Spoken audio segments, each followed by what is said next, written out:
Okay, it's being called a solar triple threat. A full moon, lunar eclipse, and a visible comet, all happening in the same night. It's exciting. It's a rare event, period.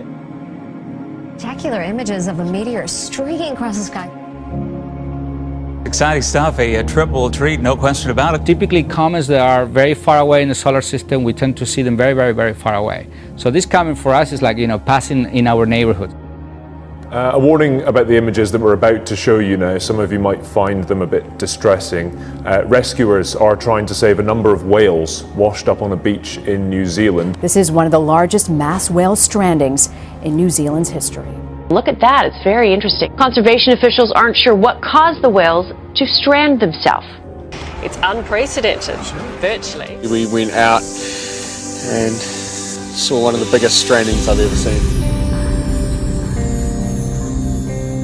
New tonight, thousands of dead bees are washing up on a popular beach in Naples. And as you can see, not just dead ones, but ones that are alive too. A bee expert I spoke to on the phone today says this is very unusual behavior for the bees. A plague of vast proportions. Countless locusts have swarmed Bolivia, causing the government to raise the alarm.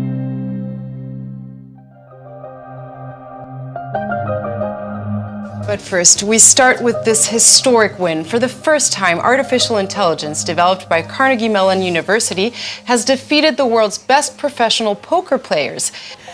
In the United States, apparently, TVs have been spying on their owners. That sounds rather sinister. You're not just watching your TV could also be watching you. Federal regulators accuse Vizio of tracking TV viewing habits second by second on 11 million TVs. It wasn't just your viewing habits. They were combining all of this with all sorts of other information about you, household income, sex, marital status. A really invasive picture was being put together. You just have to be mindful that these things have the technology to transmit data, and they could be doing it. All right, it is interesting. Tom. But lastly, as Daniel explained, it would be also a time of unprecedented or unparalleled and exponential change. Even the creators of this technology say that because it permanently changes our genes, it may carry terrible risks. Meanwhile, another conservative group rejected from a college campus, this time at Santa Clara University in Northern California. The reason? Well, take a listen. Right now, there are a lot of people in this audience, a lot of people that are contacting me on my phone right now that just don't feel safe with this club being here. The amount of students that would feel unsafe. They are a direct threat to me. It's not infringing on your free speech to say we don't want this organization on campus. They don't want that organization on campus. When we stand for free markets in the Constitution, I'm still trying to figure out how that makes college students feel unsafe. But they found some backwards, reverse engineering way to see that we standing for freedom somehow makes them feel unsafe. And because of that, they've barred our organization from existing and our students' right to assemble.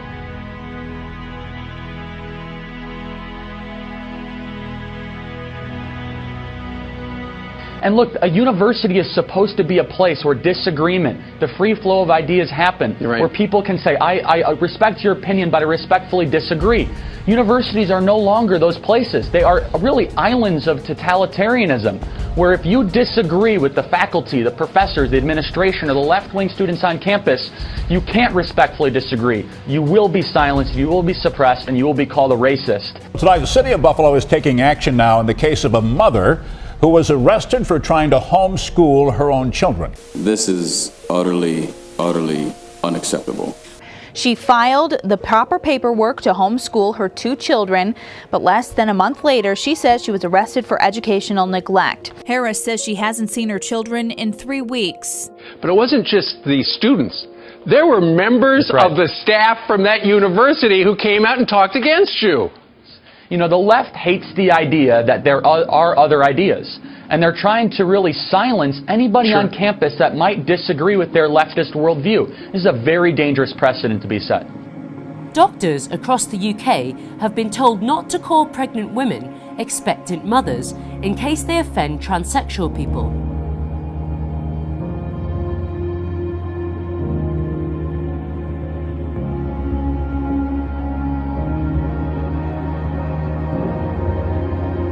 issued by the British Medical Association instructs staff to use the term pregnant people instead.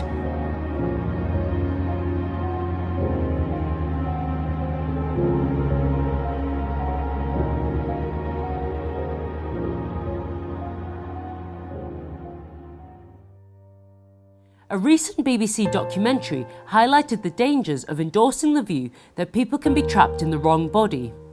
Transgender Kids, Who Knows Best featured Lou, who became convinced by pro-trans activists she had to transition or die. And knowledge will increase, and the increase there implies exponential knowledge increase. In other words, that knowledge throughout human history has stayed pretty level until the time in which we live. It's estimated that the amount of information, just published information, has increased in the last 50 years by 200 trillion times, which is a pretty amazing growth in information. Rapid advances are being made in the field of artificial intelligence as the world prepares for the fourth industrial revolution. And we are now in what we call the fourth stage of the Industrial Revolution, or Industrial Revolution 4.0 is the way we refer to it, since everything seems to be taking on computer technology. Where really it's an opening of Pandora's box, where the devices in your physical environment can be used to generate attacks into your technology environment. And oh, by the way, it works vice versa. People can now use computers from faraway systems to attack your Internet of Things devices, the locks on your doors, your HVAC and air conditioning systems, your refrigeration systems. You can do all sorts of really scary things in this new world. Well, this is just dandy. Except Amazon is opening up their first smart store this year in Seattle. The first of what's going to be 20 grocery stores. Online shopping giant Amazon has rolled out its first ever bricks and mortar store. I love this. Do you love this? Well, really? it's going to be a big It's a game changer. It's taking the grocery game to a new level. No checkouts, no queues, no money. Their store they're trialling in Seattle is exactly that. It's the cashless store. So you or I will go in, we'll purchase our groceries, Amazon will have all our data, and we'll just stroll out. Just walk out. They will simply register as they come through, whether it's through a handprint, a palm print, through eye recognition, because half of you, actually, in this room, are already in the federal government's database. Your facial recognition has already been recorded, 50% of Americans. So that essentially they have all sorts of different platforms that they can use to recognize who you are, that you go in the store and exactly it works the same way. And as again, Amazon said they're going to open 200 of these stores. How many people work in these stores? A couple. A technician and somebody to make sure that there's law and order. That's it. It's going on and on. I mean, it's... but I find also there's this whole issue we talk about the smart grid, and it's an interesting idea that we talk about living in the world of the Internet of Things. I don't know if you're familiar with that term. Well, the Internet of Things, we all see it, right? Our toaster, our refrigerator can be connected, but over and over we're seeing more devices that people are wearing. See, currently IPv4, which is the system that runs most internets, only has 4 billion addresses. And you realize we have over almost 7 billion people on the planet. That means that address is assigned to whatever device you're using, whether it's your smartphone or your laptop or your computer at home or whatever it is. It has an IP address that's your address, and it sends everything that's for you to that address, and that's how you get your email. So they said we need to expand that, and it's really developing beyond anything I can really comprehend into IP version 6, which is an interesting number. But this is where the Internet of Things comes into being, because instead of having each computer having its own address, it turns out that everything has an address, including you.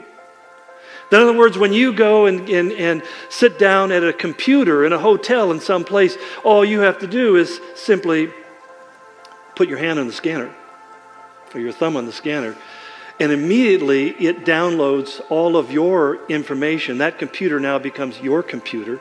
You don't have to log in, you don't have to log out. It's yours everywhere you go. All of us already are cyborgs.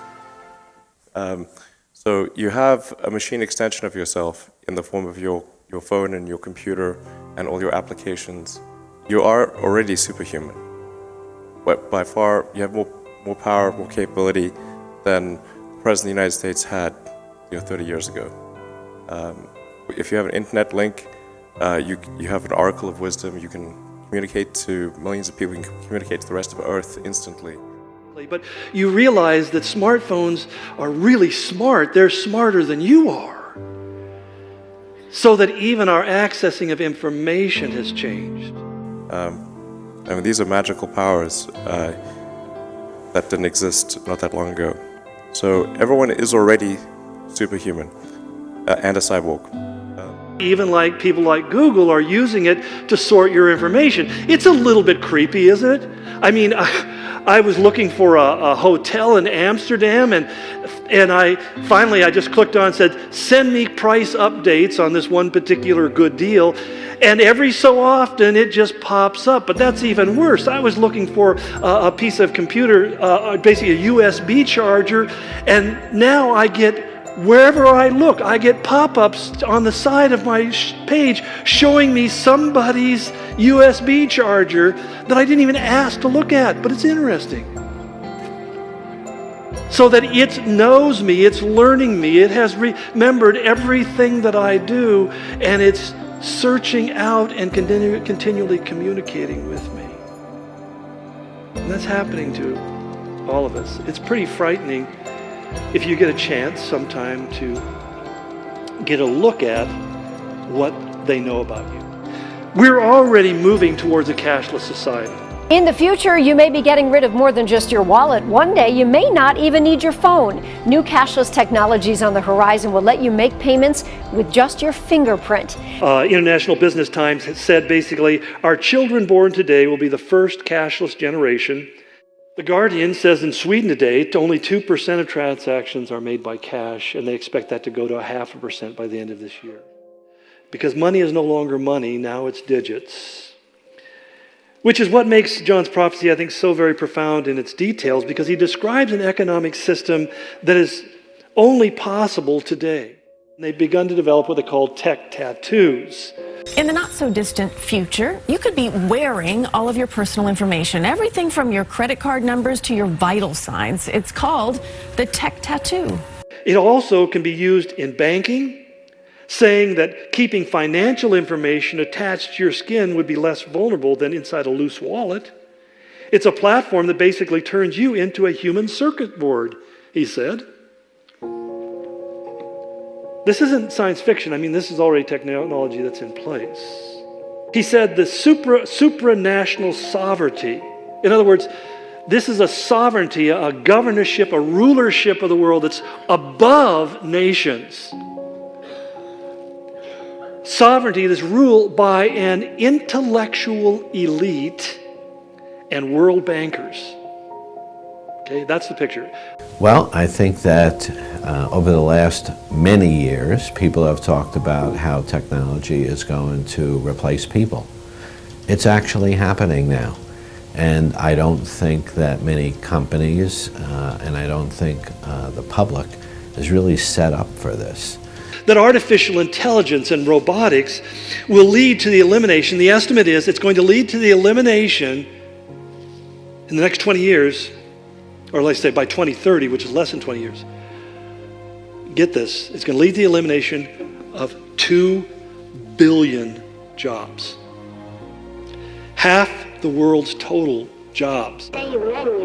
Toy robots, educational robots, industrial robots, and domestic robots. The range here is extraordinary. A grill bot can now clean your barbecue. A lawn bot can cut the grass. There's even a famous robot. And of course, it's the advances in humanoid robots which really grab the attention. The Guardian, a London paper said, in short, there's a strong continuous correlation between the rich getting richer and the poor making that the 90% going deeper into debt. In fact, PBS NewsHour had an interesting article. He said that there are 80 people in the world, 80 people. We're talking about this little section over here. 80 people who own 50% of the world's assets. 80 people who own half of everything there is in the world. People are willing to trade freedom, power and freedom and liberty for safety, security. They're willing to do it. They've done it throughout history.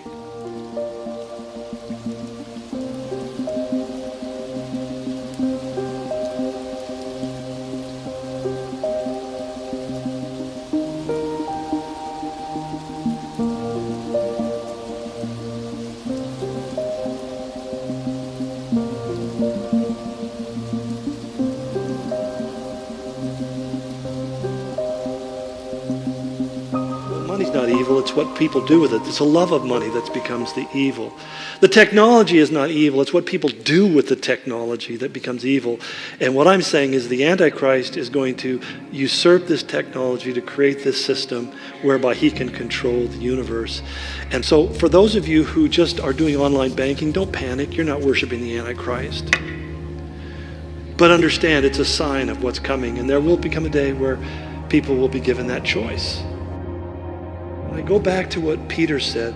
If these things are so, what manner of people ought we to live? Or how should we live? How are we living, Lord? Are we living like people who think that things are just going to continue on forever and nothing's going to change? Or are we realizing that we're living in the ends of history as we know it?